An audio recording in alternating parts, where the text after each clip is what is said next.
देखेंगे चाणक्य की moral philosophy. इसमें हम देखेंगे आइडियाज ऑफ अर्थशास्त्र। अर्थशास्त्र एक चाणक्य ने लिखी हुई किताब है और एक चाणक्य ने चाणक्य नीति, ऐसे दो किताबें चाणक्य ने लिखी है। अर्थशास्त्र के हम 5 जो मेन आइडियाज है वो पढ़ेंगे। पहला आता है रिलेशन बिटवीन टू कंट्रीज, दूसरा है मंडल सिद्धांत, तीसरा है षडगुण नीति, चौथा है 4 उपाय और पांचवा है इनके व्यूज ऑन करप्शन। तो चाणक्य के बारे में अगर हम जानेंगे तो पहले वो है टीचर ऑफ चंद्रगुप्त मौर्य। जो मौर्य साम्राज्य के चंद्रगुप्त थे उनके टीचर थे। चाणक्य इकोनॉमिस्ट, फिलोसोफर, ऑथर और एक रॉयल एडवाइजर थे चंद्रगुप्त मौर्य के। इनका पूरा नाम कौटिल्य विष्णुगुप्त था। इन्होंने 2 किताबें लिखी हैं, अर्थशास्त्र और चाणक्य नीति। ये रियलिस्ट स्कॉलर्स थे। रियलिस्ट स्कॉलर का मतलब होता है जो प्रैक्टिकल थिंकिंग में बिलीव करता है। इनका कहना था material wellbeing is supreme, attainment of all other goals Dharma Karma moksha depends on material well. इनका इसका सीधा साधा अर्थ है कि जिस कंट्री की इकोनॉमी ज़्यादा स्ट्रांग हो उसके पास सब कुछ, उसकी प्रजा खुश रहेंगी, उसके कर्मा अच्छे रहेंगे, धर्म अच्छे रहेंगे, मोक्षा और मिलेगा सब कुछ। लेकिन सबसे इंपॉर्टेंट चीज़ होती है मटेरियलिस्टिक, जो है इकोनॉमी। आज के बेस पे भी देखेंगे तो जिनकी इकोनॉमी सबसे ज़्यादा स्ट्रांग कंट्री है वो उन्हीं का दबदबा ज़्यादा। जैसे एग्जांपल के लिए अमेरिका ले लीजिए। अमेरिका की इकोनॉमी 21 ट्रिलियन डॉलर हो चुकी है। इसकी वजह से वो सब पे राज कर रहा है और उसको टक्कर देने के लिए अपना चाइना व चीन व तैयार है। चीन का तो एक चले तो चांद तक, नहीं तो शाम तक। अगर चीन की इकोनॉमी अगर ख़त्म हो गई, अगर चीन के पास पैसा नहीं बचा तो चीन तबाह हो जाएगा। बिकॉज कम्युनिस्ट देश पे ऐसा है, जिन देश के पास पैसा रहता है वही चल पाता है। और चीन की नीति उतनी ठीक ठाक नहीं है। जस्ट अगर उनका पैसा ख़त्म तो खेल ख़त्म। जैसे अरब वालों का तेल ख़त्म खेल ख़त्म, वैसे चीनी वालों का है। क्योंकि चीन वाले लोग क्या है, प्रोडक्शन पे बेस करते हैं। और वैसे प्रोडक्शन तो ताइवान भी दे रहा है, वियतनाम भी दे रहा है और कई साल में हमारा भारत भी दे देगा। तो इससे हमें चीन से डरने की उतनी ज़रूरत नहीं है। लेकिन हाँ, हमें खुद भी संवरना पड़ेगा। क्योंकि अगर हम अपने स्मार्टफोन्स देखें तो मोस्ट ऑफ द स्मार्टफोन हम चाइना से मंगवाते हैं। अगर क्या हो, मेरा एक सजेशन है, अगर इंडिया में स्मार्टफोन कंपनी बने और जो अपनी गवर्नमेंट है वो उसको सब्सिडी दे कि तुम 20,000 का फ़ोन बनाओ और बस 15,000 में बेचो, 5,000 रुपये हम सब्सिडी देंगे, तो कितना अच्छा होगा। फीचर्स भी हमें अच्छे मिलेंगे और जो चाइना के रेट के फ़ोन है उससे कम रेट में हमें ज़्यादा फीचर मिलेंगे।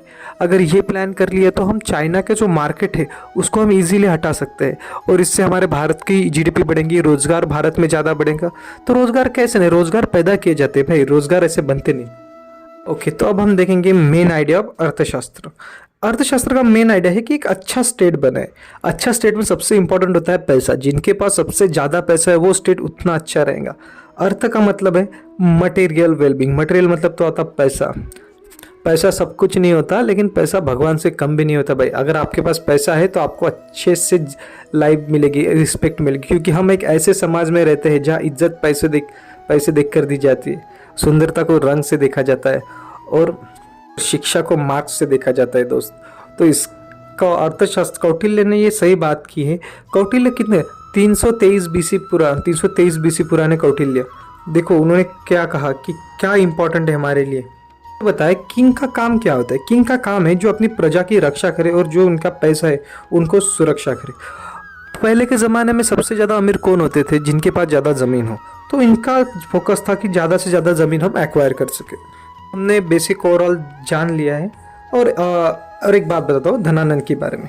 जब सिकंदर भारत में एंट्री कर रहा था, मतलब जो पाकिस्तान में एंट्री कर रहा था, तब अपने चंद्रगुप्त जो चाणक्य है उनको पता लग गया कि सिकंदर एक डेंजर आदमी है, वो सबको तबाह करते जाता, उसके सामने कोई भी आता टिक नहीं पाता, इसमें तेरा घाटा हमारा कुछ नहीं जाता। लेकिन तो ये बात चाणक्य को पता थी। तो चाणक्य धनानंद के पास गया। जब वहाँ धनानंद का शासन चल रहा था भारत में, तो धनानंद के पास गया और धनानंद को बोलने लगा कि महाराज, सिकंदर एक बहुत खतरनाक राजा है, वो पूरे भारत को कब्जा कर लेगा। आपके पास अभी मौका है, आप अपनी सेना भेजिए और सिकंदर को वहाँ से परास्त कर दीजिए। धनानंद नशे में धुन, बस आनंद कह रहा था 2 घूंट मुझे भी पिला दे, शराबी देख फिर होता है क्या। बस वो नशे की धुन में ऐसे ही पड़ा रहता। लड़कियों का शौक, नशे का शौक, एकदम नशेड़ी था वो। उसका बाप भी कहता होगा महापदमन की मैंने कैसी औलाद पैदा की। तो चाणक्य ने धनानंद को कहा कि सिकंदर आ रहा है, आपको सावध रहना होगा। धनानंद हंसा और चाणक्य की बेइज्जती की और उसे कहा, चल निकल यहाँ से, मैं किसी सिकंदर विकंदर से नहीं डरता और आए तो मैं उसे देख लूँगा। वहाँ पे चाणक्य का अपमान किया। चाणक्य की जो चुटी थी, वो अपनी चोटी वो उसे खोल दी। चाणक्य बहुत बुद्धिमान आदमी था। चाणक्य ने कहा, धनानंद, अगर मैंने तेरे साम्राज्य को पूरे जड़ से ना खत्म कर दिया तो मेरा नाम चाणक्य नहीं। मैं ये चोटी तभी बांधूंगा जब तेरा साम्राज्य पूरा मैं खत्म कर दूंगा। चाणक्य गुस्से की आग में बोलने लगे, लेकिन चाणक्य को पता था कि अब उन्होंने बहुत बड़ा कदम ले लिया, लेकिन उनको पता था कि मैं इसे कैसे अंजाम तक लेके जाऊंगा। फिर चाणक्य ने चंद्रगुप्त मौर्य को ट्रेन किया। चंद्रगुप्त मौर्य ट्रेन हुआ, बड़ा हो, उसने चंद्रगुप्त मौर्य ने धनानंद की बेटी दुर्धरा को ही पटा लिया और उसके सहायता से गुप्त रास्ता से धनानंद का खेल खत्म कर लिया। ये थी चाणक्य की स्टोरी, जो मौर्य साम्राज्य कैसे स्थापित हुआ। तो अब हम देखेंगे जो 5 आइडियाज ऑफ अर्थशास्त्र थे। तो पहला है रिलेशन बिटवीन 2 कंट्रीज। पहले के ज़माने में क्या रहता था कि जिसके पास ज़्यादा ज़मीन हो उसका साम्राज्य उतना अच्छा रहता था। तो यहाँ रिलेशन बिटवीन 2 कंट्रीज में कहा है, अगो पीपल वॉज फॉर लैंड। पहले के ज़माने में जिसके पास ज़्यादा लैंड हो वही साम्राज्य सबसे बड़ा होता था। तो कौन सी नीति चलती थी वहाँ पे कि हमें दूसरों की ज़मीन हड़पनी है। हड़पनी का मतलब उस पर हमला करो, वो ज़मीन कब्जा लो।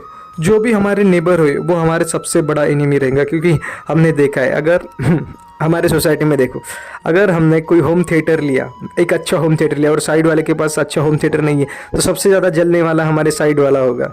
अगर हमने एक नई कार ली तो सबसे ज़्यादा जलने वाले हमारे साइड वाले होंगे, क्योंकि हमारे पड़ोसी हमसे हमारे सबसे ज़्यादा दुश्मन होते हैं, क्योंकि हमारी अच्छाई उनसे देखी नहीं जाती।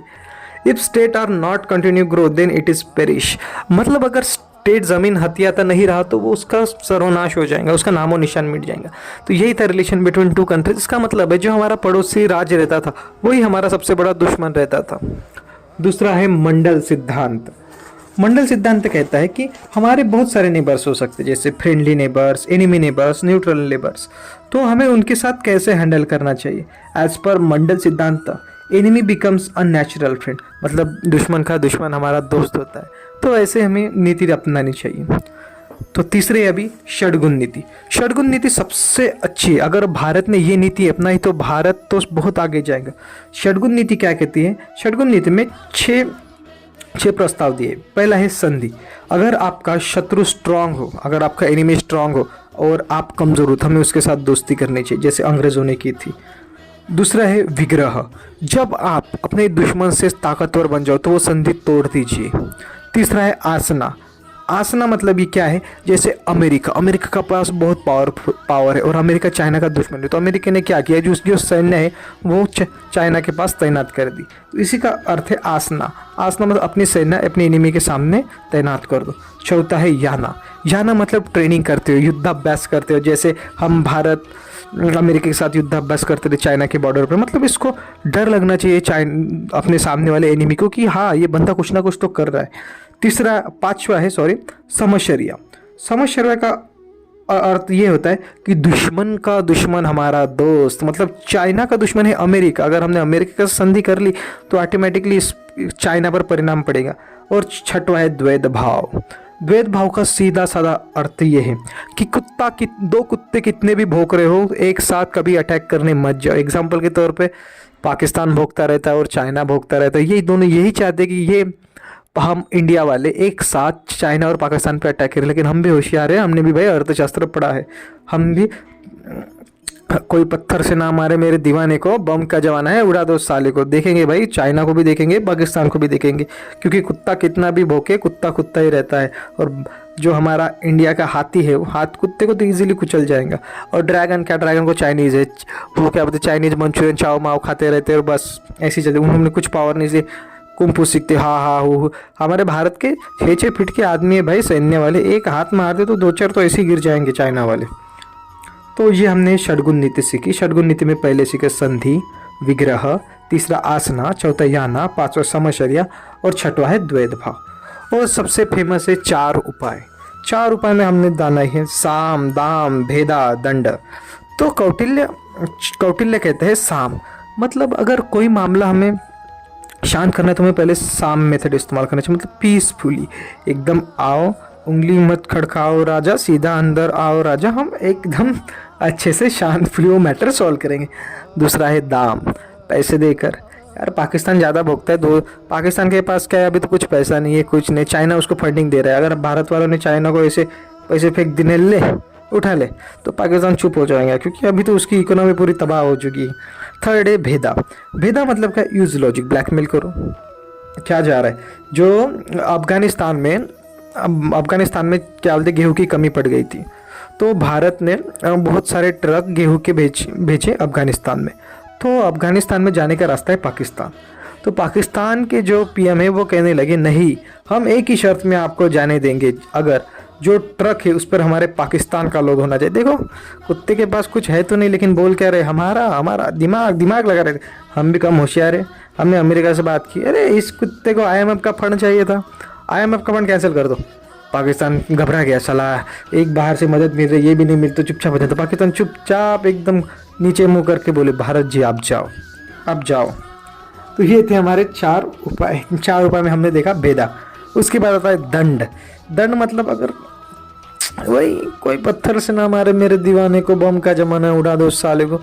अगर कोई बेटा अच्छे से बात ना आए तो पापा क्या करते, 2 कान के नीचे लगा देते। वैसे पाकिस्तान का है, अगर पाकिस्तान ज़्यादा भौंके तो 2 मार देने का, बस वो होता है दंड। तो हमने 4 उपाय जाने, और उसका सही सीक्वेंस यही है, साम दाम भेदा और दंड। और अभी 5वां कहता है his views on corruption. Corruption में चाणक्य जी के क्या विचार थे। चाणक्य कहते हैं अगर किसी के जीभ पे शहद आए तो ऐसा हो ही नहीं सकता कि उसे शहद का टेस्ट ना आए। करप्शन भी ऐसा ही है। Corruption is integral part of administration. Public official had both of resources. मतलब इसमें पब्लिक का भी पार्ट रहता है और जो ऑफिसर रहते हैं उनका भी पार्ट रहता है। But it doesn't mean corruption is describe as it melts take instantly. एक एग्जाम्पल के तौर पे अगर देखिए, आपको साइन करानी हो, साइन में 6 महीने लगते हैं।